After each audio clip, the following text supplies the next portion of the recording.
Halo teman-teman, kemarin kan kita sudah membahas tentang sistem pencernaan manusia. Nah, kali ini kita akan membahas bagian kesukaanku, yaitu makanan. Hehehe. Gak cuma makanannya aja loh, Bob, tapi juga pengaruhnya terhadap sistem pencernaan kita. Kamu tahu nggak, Bol, kalau makanan adalah sumber energi untuk kegiatan sehari-hari. Makanan juga membantu pertumbuhan dan perkembangan tubuh kita loh, Bol. Nah, agar semua fungsi dapat dicapai, kita harus makan makanan yang bergizi. Kalau nggak salah, makanan bergizi itu mengandung karbohidrat, lemak, protein, vitamin, dan mineral kan? Betul itu, Bol.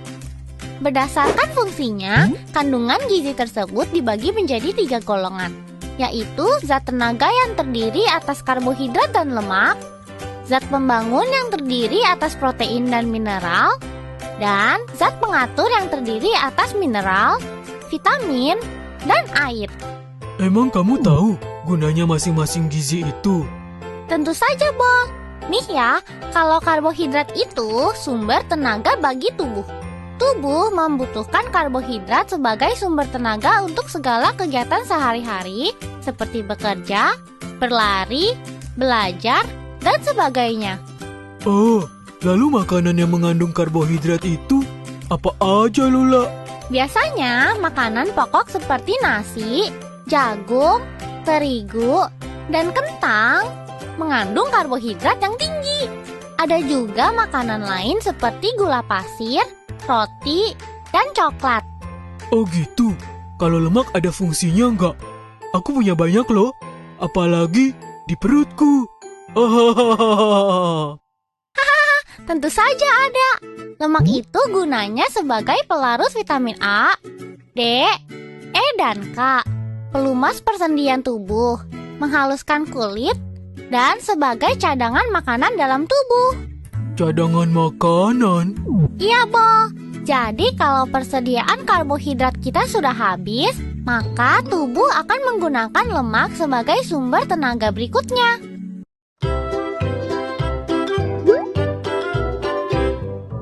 Dan kamu tahu gak, Bo? Lemak itu ada 2 jenis, yaitu lemak nabati dan lemak hewani. Lemak nabati adalah lemak yang berasal dari tumbuhan. Misalnya kelapa, margarin, kacang tanah, kemiri, dan buah alpukat. Sedangkan lemak hewani adalah lemak yang berasal dari hewan. Misalnya daging, minyak ikan, susu, keju, dan mentega. Wah, kalau lemak sih, aku paling suka keju dan susu. Kalau protein fungsinya apa, Lula? Nah, kalau protein berfungsi sebagai bahan pembangun sel-sel baru bagi pembentukan jaringan-jaringan tubuh, pengganti sel-sel tubuh yang telah rusak, dan zat pembangun tubuh. Protein juga dibedakan menjadi 2 jenis, Bo, yaitu protein nabati dan protein hewani. Protein nabati terdapat pada kacang-kacangan, jagung, tempe, tahu, dan sayur-sayuran berwarna hijau. Sedangkan protein hewani berasal dari hewan, misalnya susu, ikan, udang, dan daging. Aku jadi lapar ngebahas makanan terus. Emangnya kapan kamu gak lapar, Bo? Hihihi. Teman-teman, masih ingat kan kandungan gizi dalam makanan di video sebelumnya? Semua gizi itu harus kita penuhi dengan cara mengonsumsi makanan bergizi seimbang. Makanan bergizi seimbang adalah makanan yang mengandung semua kebutuhan zat gizi yang diperlukan oleh tubuh. Namun, kebutuhan gizi setiap orang berbeda-beda. Misalnya, pekerja berat seperti kuli bangunan, atlet, dan petani memerlukan energi yang lebih besar daripada karyawan swasta. Kenapa sih gizi kita harus seimbang? Soalnya kita bisa terkena malnutrisi.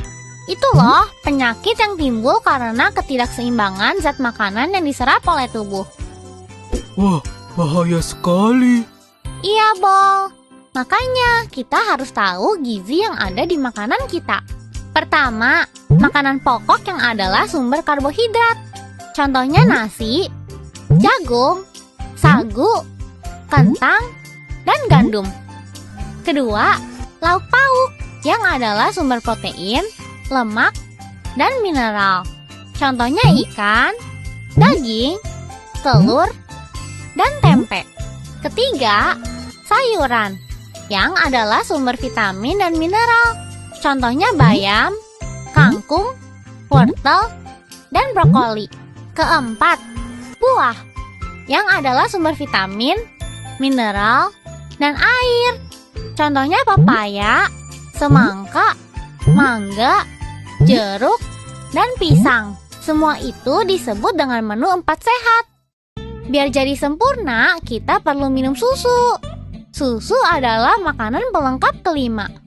Nah, kalau menu 4 sehat tadi ditambah dengan susu, maka jadi deh menu bergizi seimbang yang dinamakan menu 4 sehat 5 sempurna.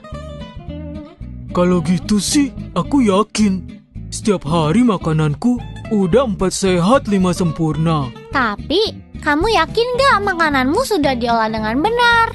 Memangnya yang benar itu maksudnya kayak apa? Jadi gini, Bo. Selain seimbang, kita juga harus memperhatikan kebersihan makanan juga. Dari pengolahan sampai penyajian, baik yang masih berupa bahan mentah maupun makanan yang sudah matang. Pokoknya harus dipastikan higienis. Bahan makanan seperti sayuran, daging, atau ikan harus dicuci dulu sebelum diolah. Lalu, agar gizi yang terkandung dalam bahan makanan dapat dipertahankan, kita harus mengolahnya dengan benar. Misalnya, untuk daging harus dimasak benar-benar matang. Sedangkan sayuran jangan dimasak terlalu matang karena dapat merusak gizi. Terus, Bo, makanan yang sudah matang harus disajikan dalam peralatan makanan yang bersih. Oh, kalau itu sih semuanya sudah ibu lakukan. Lagian kata ibuku nih, makanan yang tidak higienis dapat mengakibatkan gangguan kesehatan, seperti sakit perut dan berbagai gangguan pencernaan lainnya. Nah, tuh kamu tahu, Bol. Kita juga harus perhatiin makanan yang sudah tidak layak dikonsumsi lagi. Nih ciri-cirinya.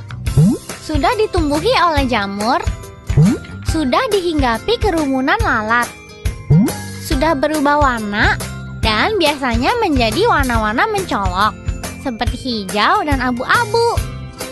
Sudah membusuk, sudah kadaluarsa, sudah tercemari oleh hewan. Misalnya sudah dijilat oleh anjing atau dimakan oleh tikus. Dan terakhir, makanan yang mengandung bahan kimia yang berbahaya. Teman-teman jangan lupa untuk memperhatikan makanan kalian ya. Ingat, harus bergizi dan higienis.